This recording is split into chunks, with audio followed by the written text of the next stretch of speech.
21장 18절부터 23절까지 말씀.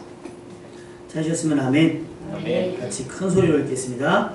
내가 진실로 진실로 내게 이르노니 내가 젊어서는 스스로 띠띠고 원하는 곳으로 다녔거니와 늙어서는 내 발을 벌리리니 남이 내게 띠띠우고 원하지 아니하는 곳으로 데려가리라.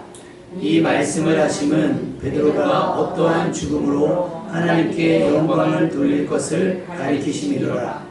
이 말씀을 하시고 베드로에게 이르시되 나를 따르라 하시니 베드로가 돌이켜 예수께서 사랑하시는 그 제자가 따르는 것을 보니 그는 만찬석에서 예수의 품에 의지하여 주님을 파는 자가 누구오니까 묻던 자더라. 이에 베드로가 그를 보고 예수께 여짜오되 주님, 이 사람은 어떻게 되겠사옵나이까? 예수께서 이르시되 내가 올 때까지 그를 머물게 하고자 할지라도 내게 무슨 상관이냐? 너는 나를 따르라 하시더라. 이 말씀이 형제들에게 나가서 그 제자는 죽지 아니하겠다 하였으나 예수의 말씀은 그가 죽지 않겠다 하신 것이 아니라 내가 올 때까지 그를 머물게 하고자 할지라도 내게 무슨 상관이 있냐 하신 것이로라. 아멘. 이 말씀의 장면은 그 직전에 요한의 아들 시몬아 네가 나를 사랑하느냐라고 3번 물으시고 베드로가 3번 답한 다음에 이루어진 연속적인 대화입니다. 부활하신 예수님께서 베드로를 찾아오셨고 항상 예수님 앞에서 좀 당당했던, 또 절대 부인하지 않고 주와 함께 죽을지언정 떠나지 않겠습니다라고 다짐했던 베드로가 겁쟁이처럼 예수님의 말씀대로 3번 모른다고 부인을 했잖아요. 예수님께서 그런 베드로를 부활하신 이후에 찾아오셨어요. 그 전에도 만나셨지만 이번엔 물으신 거예요. 뭐라고 물으셨어요? 예수님은요 빙빙 돌리지 않으셨어요. 왜 그랬냐? 라고 하지 않으시고 네가 다른 사람들보다 나를 사랑하느냐? 라고 물어요. 왜 굳이 다른 사람들과 비교했을까요? 여러분, 우리의 믿음은 대학교에서는 시험 성적이 절대평가와 상대평가가 있어요. 절대평가는 뭐 100점에서 91점은 A, 그 다음에 뭐 80점부터 81점부터 9점까지 B 이렇게 정해져 있어요. 그래서 뭐 인원에 상관없이 이렇게 있는데 상대평가는 A는 몇 명, B는 뭐 A는 3명, B는 5명 이렇게 정해놔요. 그러니까 성적이 상대보다 잘하면 올라가요. 근데 절대평가는 뭐예요? 다 같이 올라갈 수 있는 기회가 있는 거예요. 여러분, 구원은 상대평가일까요? 절대평가일까요? 그러니까 정종희 집사님이 정용희 집사님보다 나아야 천국 가는 거예요? 아니면 두 분 다 각자 나름대로의 믿음을 가지고 신앙생활 하면 천국에 가는 거예요? 그죠? 그러니까 누가 비교하지 않아요. 근데 이 말씀은 왜 굳이 너가 다른 사람들보다 나를 더 사랑하느냐라고 물으셨을까요? 왜 굳이 다른 사람들을 언급하면서 너 다른 사람들보다 나를 더 사랑하는 거 맞아? 라고 물으셨을까? 이것은 베드로가 예수님 앞에 장당하게 고백했던 얘기 있잖아요. 다른 사람들이 다 주를 버릴지라도 저는 그렇지 않겠습니다 라고 했던 이야기 때문에 그래요. 네가 다른 사람들 다 버린다고 했더라도 너는 버리지 않겠다고 하지 않았니?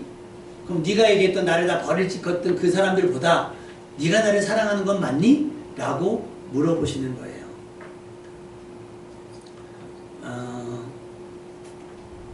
다른 사람들의 믿음을 평가하거나 폄하하지 않기를 부탁을 드립니다. 저는 제가 말씀을 얼핏 드렸던 것 같아요. 특히 이제 이런 얘기들은 수요일날 저녁에 많이 하죠. 목사님께서 성도들에게 하신 말씀이 저는 새벽 기도를 못합니다 그랬어요. 왜냐하면 새벽잠이 너무 많으니까 새벽 기도를 하고 나면 하루 종일 몸이 너무 힘들어서 아무것도 못하신다는 거예요. 그러니 자기 새벽 기도 못한다. 그러면 새벽 기도가 뭐냐는 거예요. 새벽 기도가 뭐냐. 성경이 정하지도 않았고 한국교회의 전통인데 그게 뭐냐. 결국 자기 의가 되는 거예요. 나는 새벽 기도하고. 그러니까 새벽 기도 하는 교회들은 궁금한 게 뭐예요? 다른 교회들. 새벽 기도 하는지가 궁금한 거예요. 철야 기도 하는 교회들은 뭐가 궁금하겠어요? 다른 교회도 철야 기도 하는 게 중요한 거예요. 그리고 그게 내 잣대가 되는 거예요. 내 기준. 이 정도는 해야 신앙생활 하는 거지 라고 얘기를 해요. 근데 여러분 새벽기도 하고서 사나운 사람이 좋아요? 새벽기도 안 하고 온유한 사람이 좋아요? 금식기도 하면서 잘난 체 하는 사람이 좋아요? 실컷 먹고 배불리게 먹고 겸손한 사람이 좋아요? 하나님 어떤 사람을 기뻐하실까요? 바리새인들은 기도했던 사람들이에요. 바리새인들은 정해놓고 금식하고 정해놓고 숨은 기도 시간 있고 말씀 공부하는 시간 있고 막 있어요. 근데 예수님이 결정적으로 그들에게 하셨던 말씀 뭐예요? 독사의 자식들아 라고 말씀을 하시는 거예요. 외식하는 자라고도 말씀을 하셨어요. 기도를 열심히 하는 건 나와 하나님과의 관계인 거예요. 예를 들면 제가 만약에 아내랑 결혼하기 전에 연애를 했다고 칩시다. 근데 제가 전화를 잘 안 해요. 그러니까 와이프가 이제 연애하는 동안 만약에 그래요. 자기 친구를 보니까 남자친구가 하루에 2번씩 전화하더라. 그러면 하루에 2번씩 전화하는 사람은 그 사람 사랑하는 사람이고 하루에 한 번도 전화 안 하는 저는 사랑을 안 하는 사람일까요? 이거는 사람마다 달라요. 성격마다 다르고 다 다른데 그 기준을 가지고 얘기를 한단 말이죠. 여러분의 기준, 우리는 누구를 평가할 자리에 있지 않아요. 누구를 채점하는 자리에 있지 않다는 말이죠. 만약에 그가 열심히 하면 열심히 하는 대로 존중해주면 돼요. 인정해주면 되고요. 하지 않으면 안타까워하고 불쌍히 여기면 돼요. 아 뭐가 있나 보다. 이유가 있나 보다. 라고 이해해주면 돼요. 그런데 우리는 내가 하고 저 사람이 안 하면 그걸로 못해요? 상대를 깔아누르죠. 바리새인들이 그렇게 얘기하는 거죠. 아니 다 금식하는데 왜 제자들은 금식 안 합니까? 했던 얘기들인 거죠. 그런데 무엇을 했느냐 안 했느냐 예수님은 그게 궁금한 것이 아니에요. 네가 나를 부인했느냐 안 했느냐 왜 부인했니? 그렇게밖에 할 수 없었니? 라고 물으신 게 아니고 예수님께서 우리에게 궁금하신 건 그런 거예요. 네가 나를 사랑하니? 라고 하는. 여러분 사랑하는데 마음대로 되지 않을 때가 있지 않으세요? 내가 와이프를 사랑하고 내가 자식을 사랑하는데 자식들이 원하는 걸 다 못해줄 때도 있어요. 내 형편이 안 돼서. 근데 애들은 그럴 수 있잖아요. 다른 애들은 다 핸드폰 갖고 있고 다른 애들은 다 뭐 있고 근데 나만 없으면 엄마 아빠는 나를 안 사랑해준다고 생각할 수도 있잖아요. 이게 얼마나 철부지 같은 생각이냐. 예수님께서 오늘 우리에게 묻고자 하시는 건 너 그때 왜 그랬니가 아니에요. 그때 그랬지만 나를 사랑하는 거 맞지? 라고 물으시는 거예요. 여러분은 거기에 믿음으로 고백할 수 있기를 바랍니다. 근데 여러분 재차 물으면 부담스럽지 않으세요?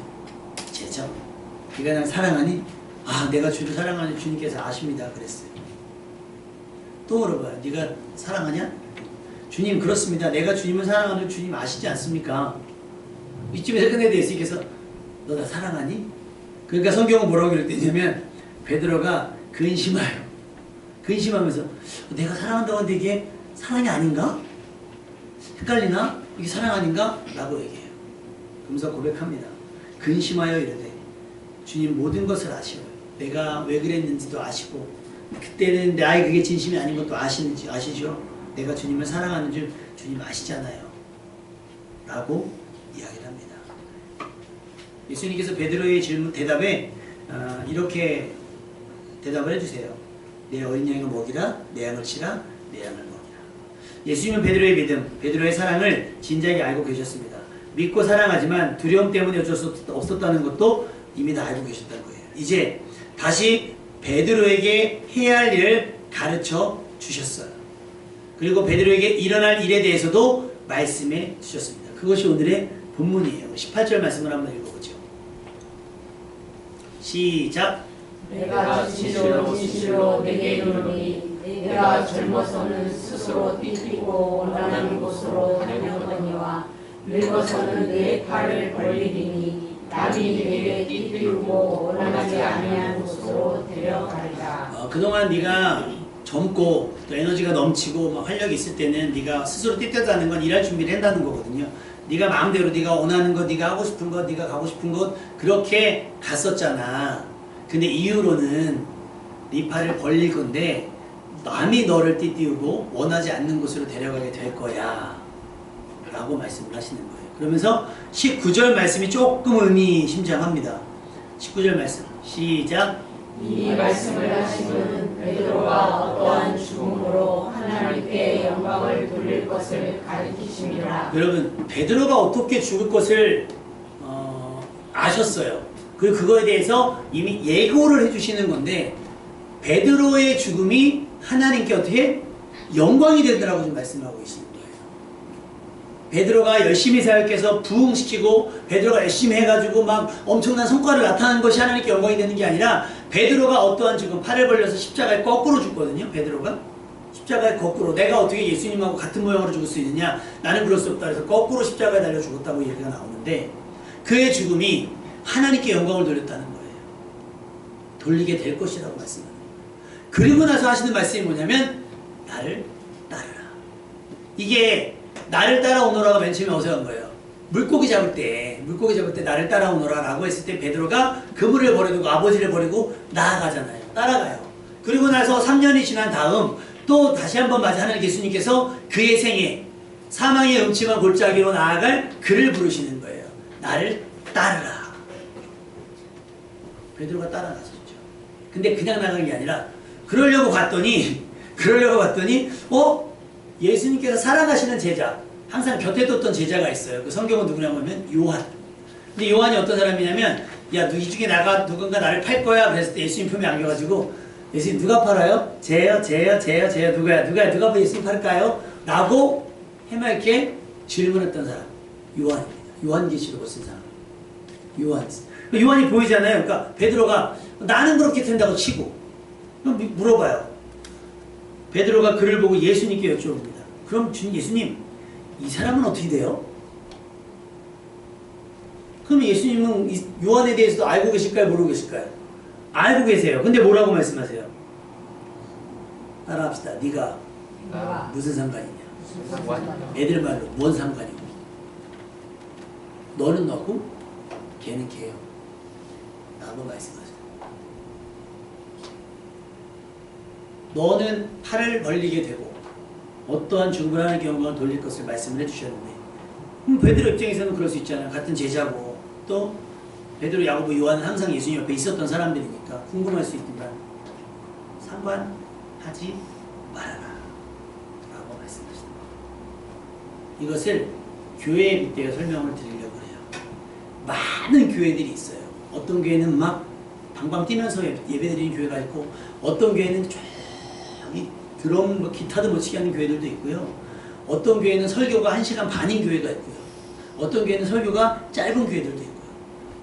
어떤 교회는 노인들만 많은 교회가 있고요. 어떤 교회는 젊은이들이 많은 교회가 있고요. 어떤 교회는 막 건물이 크게 어마어마한 교회가 있고요. 어떤 교회는 버스가 교회인 교회도 있고요. 어떤 교회는 여전히 교회가 없어서 빈 자리를 찾아서 가는, 어떤 교회는 가정이 교회인 교회도 있어요. 여러 가지가 있어요. 근데 우리는 내가 조금 해서 교회가 좀 자리를 잡고 교회가 좀 안정이 되면 항상 뭐가 돼요? 궁금한 거예요. 그래서 목사님들이 예전에 그 얘기를 하더라고요. 선배 목사님들이 만나게 되면 두 가지 물어본대요. 예배 많이 나왔어? 헌금 많이 들어왔어? 두 가지 물어본다. 앞으로 여러분 이렇게 대답하시기 바랍니다. 여러분 교회 많이 나왔어요? 무슨 상관이냐? 기내 새벽 기도하니? 무슨 상관이요? 주일날 오후 예배 드려? 무슨 상관이요? 상관할 일이 아니죠. 우리 교회가 외부에 십자가가 없잖아요. 근데 십자가보다 큰 간판이 있거든요. 삥 둘렀는데. 그러니까 이게 어떤 고정관념 속에서 교회는 이래야만 돼 라고 얘기를 하기 때문에 이제 그런 일들이 벌어지는 것이고, 본인들의 익숙한 순서, 본인들에게 익숙한 패턴이 아니면 불편한 거예요. 그러다 보니까 그게 그렇게 안 하면 예배 드리지 않은 것 같고. 그럼요, 성경에 야외 예배 나와요? 야외 예배 많이 나와요. 예수님 제자들 데리고 어디 실내에서 했어요? 실내에서 했어요? 빈들에서 가기도 하고. 야외 예배 나와요. 가는 거예요. 시간을 예수님께서 뭐 정해놓고 하셨나요? 갔다가 분위기가 되면 예배 드리는 거예요. 예를 들면 다음 주 우리가 바쁘잖아요? 그러면 우리 합의하는 거 다음 주 주일날 아침에 9시 예배 드릴까요? 권사님은 이렇게 하셨어요. 다음 주 그럼 9시 예배 드리겠습니다. 뭐 어때요? 근데 왜 11시를 못 변하시는 줄 알아요? 퀴즈. 왜 한국교회는 꼭 11시 예배 드려야 될까요? 정신.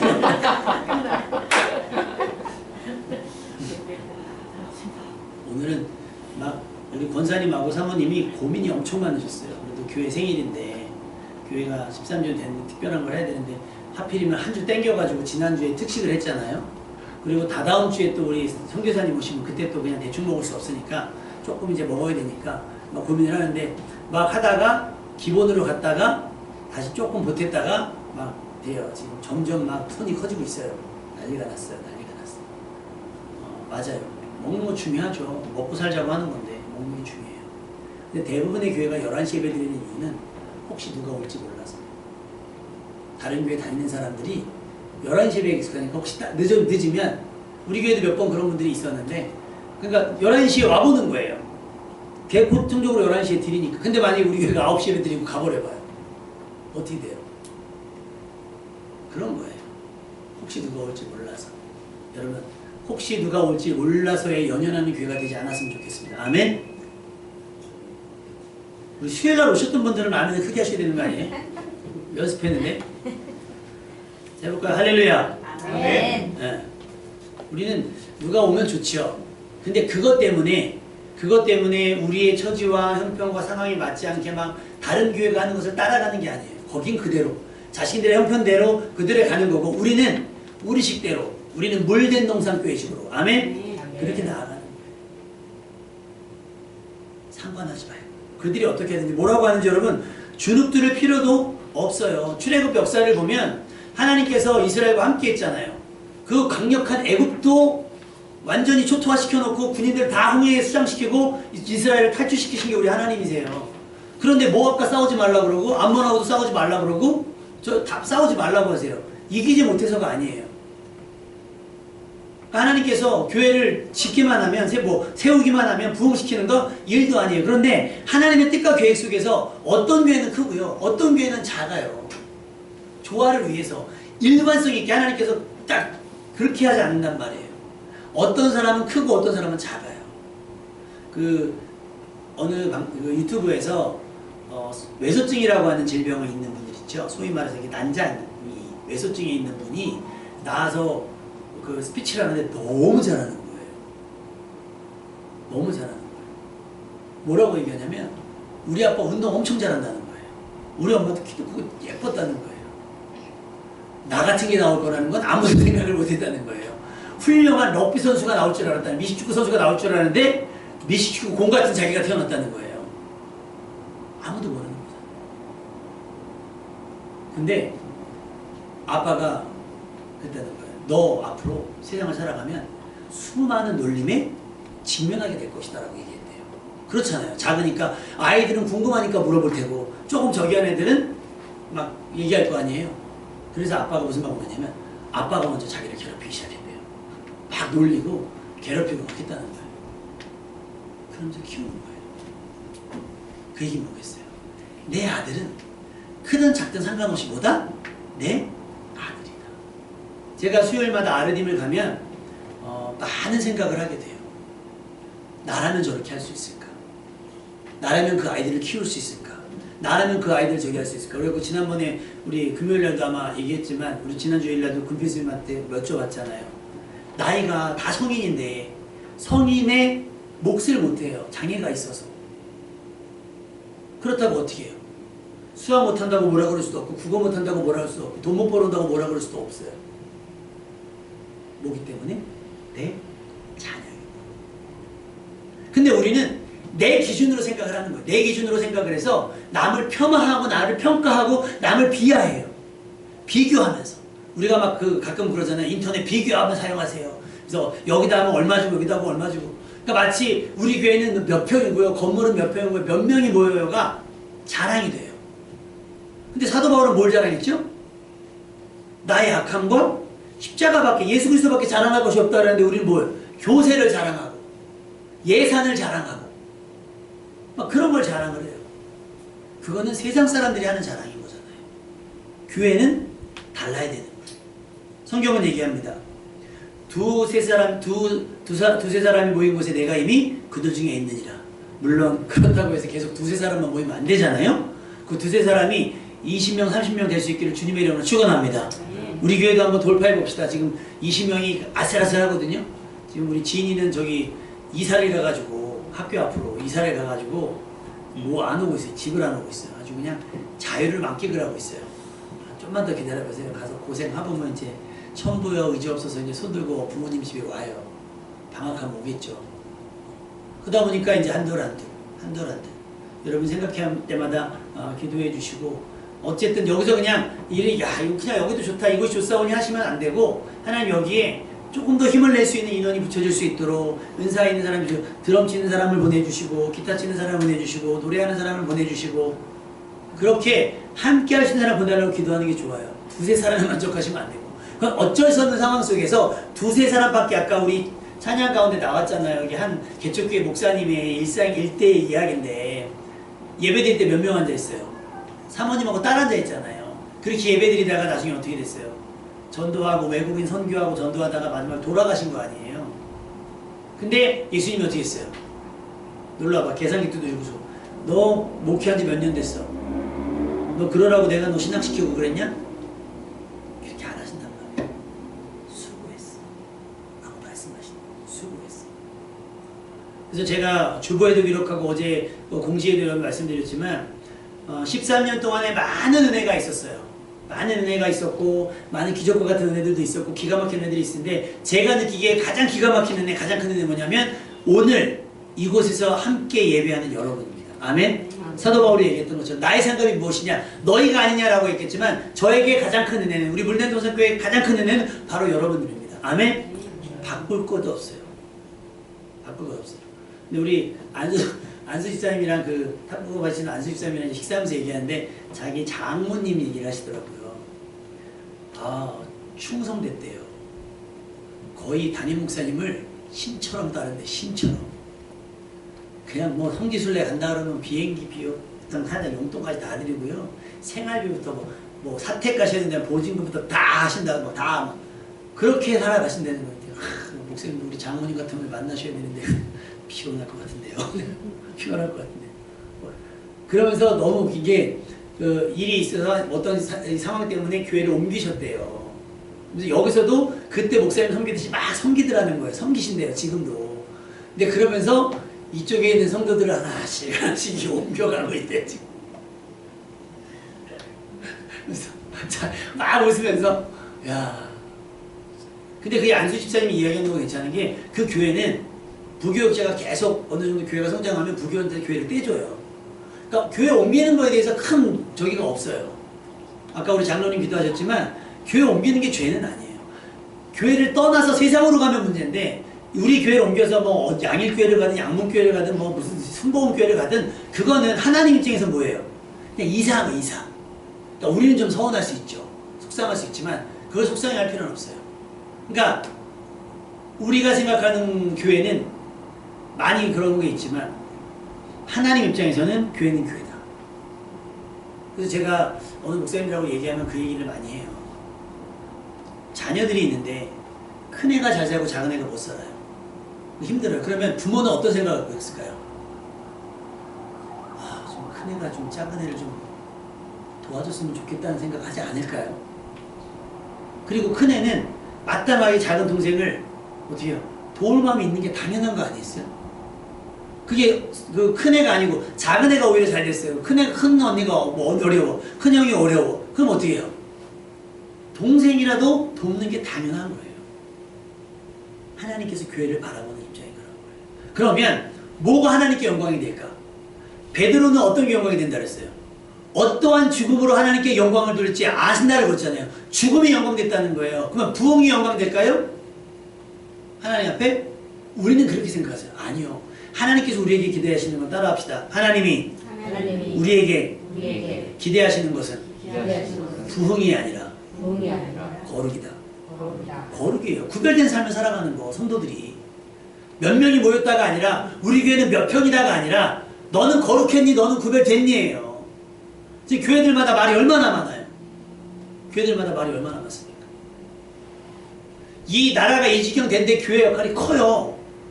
책임이 크다고요. 지금도 정신 못 차리는 교회들이 많이 있어요. 큰 교회들은 더군다나. 그래놓고 나서 부흥했다 그러고 하나님께 영광 돌린다고 누가 자기들 스스로 자기 위안하는 거예요. 스스로. 아니에요. 하나님은 어떠한 죽음으로 그 죽음의 삶, 헌신된 삶, 순종하는 삶을 원하시지 자기 과시하고 자기 자랑하는 사람을 기뻐하지 않는다는 거예요. 그러니까 강사를 모시면 맨날 훌륭하신 분들, 유명하신 분들 아니에요. 제가 어느 목사님하고 얘기할 때 그랬어요. 학교에서 맨날 강사를 부르면요, 주일학교 강사를 불러요. 그러면 큰 교회에 전도사가 와요. 그럼 거기는 교사들이 막 수십 명, 재정이 수백만 원, 수천만 원, 서포터가 빵빵해요. 부흥을 안 할래 안 할 수가 없죠. 어느 교회 봤더니 한 층이 키즈카페예요. 교회인데 한 층은 키즈카페. 예빈이 그럼 그 교회 가고 싶어? 우리 교회 가고 싶어? 애들 그 교회 가고 싶겠죠. 산 그 위층에는 도서관이 있어요. 저기 뭐죠? 그 애들 스터디 카페가 있어요. 그 다음에 라면방이 있어요. 라면방. 대한민국에서 파는 모든 라면이 다 들어가 있어요. 신기하면 신기하게 갈 수 있죠. 그렇게 생각하는 교회들이 있어요. 그러니까 그런 교회들 와가지고 막 교회는 이제가 부흥됐더라는 것도 중요한데, 제가 그 목사님한테 말씀드린 건 그런 거예요. 13년 동안 혹은 20년 동안 혹은 30년 동안 성도 한두 명밖에 되지 않는, 아무도 찾아오지 않는 그 교회를 떠나지 않고 포기하지 않고 자신의 이익을 생각하지 않고 자신의 노후를 계산하지 않고 그 교회를 버틴 분들은 훌륭한 분 아닐까요? 그분들의 이야기를 들어야 되는 건 아닌가요? 교회가? 맨날 따라가고 그냥 다른 사람들이 밥상 다 차려놓으면 가서 숟가락 찾아가가지고 막, 이게 아니라 밥상을 차리는 삶이 돼요. 아멘? 교회가 차려놓은 멋이 부흥한 교회에 들어가서 그 부흥된 것들을 누리는 것이 아니라, 부흥이 아니라 하나님 앞에 어떻게 하면 순종할까? 그래서 진짜 건강한 믿음은요, 작은 교회를 찾아가는 거예요. 작은 교회. 요즘에 그런 운동이 벌어져서 다행이긴 한데, 문제는 그런 거예요. 우리가 스스로 비교하면서 열등감을 갖는 거예요. 어느 교회는 어떻던데, 어느 목사님은 어떻던데, 어느 성도는 어떻던데가 아니라 우리는 어떠해야 되는지. 여러분, 하나님은요, 우리를 평가하실 때 결과를 갖고 평가하지 않으세요. 하나님은 과정 속에 우리의 순종, 과정 속에 드러나는 믿음을 보십니다. 아멘? 달라요. 저 교회와 양일교회와 우리 교회는 다를 거예요. 순복음교회와 우리 교회가 다를 것이고, 오산 침례교회와 우리가 다를 거예요. 그러니까 우리는 비교하지 말고, 괜히 그것 때문에 열등히 하지 말고, 우리는 우리대로 살아갔으면 좋겠습니다. 아멘입니까? 네. 베드로만 요한을 신경 쓰지 말아야 되는 게 아니라, 요한도 베드로에게 일어날 일들에 대해서 신경 쓰이겠죠. 죽는다니까. 그 위에서 중보하면 돼요. 그걸 막을 수는 없잖아요. 예수님의 죽음도 우리가 막아서는 안 되는 것처럼 그렇게 정해진 것들에 대해서는 책임을 져야 되는 거예요. 많은 사람들이 배짱이처럼 날마다 호화롭게 먹고 마시는 삶을 인스타에 올려서 많은 사람들을 자극을 해요. 해외여행을 다니는 사람들이 얼마나 많은지 뉴스에서 괜히 얘기해 줘가지고, 이번에 아마 추석 때 명절 때 있잖아요. 추석 명절 한 열흘 되더라고요. 아마 인천공항 미어질걸요? 인천 청주만 미어질걸요? 저도 고민하기 시작했어요. 너무 긴데 뭐하지? 뭐하지?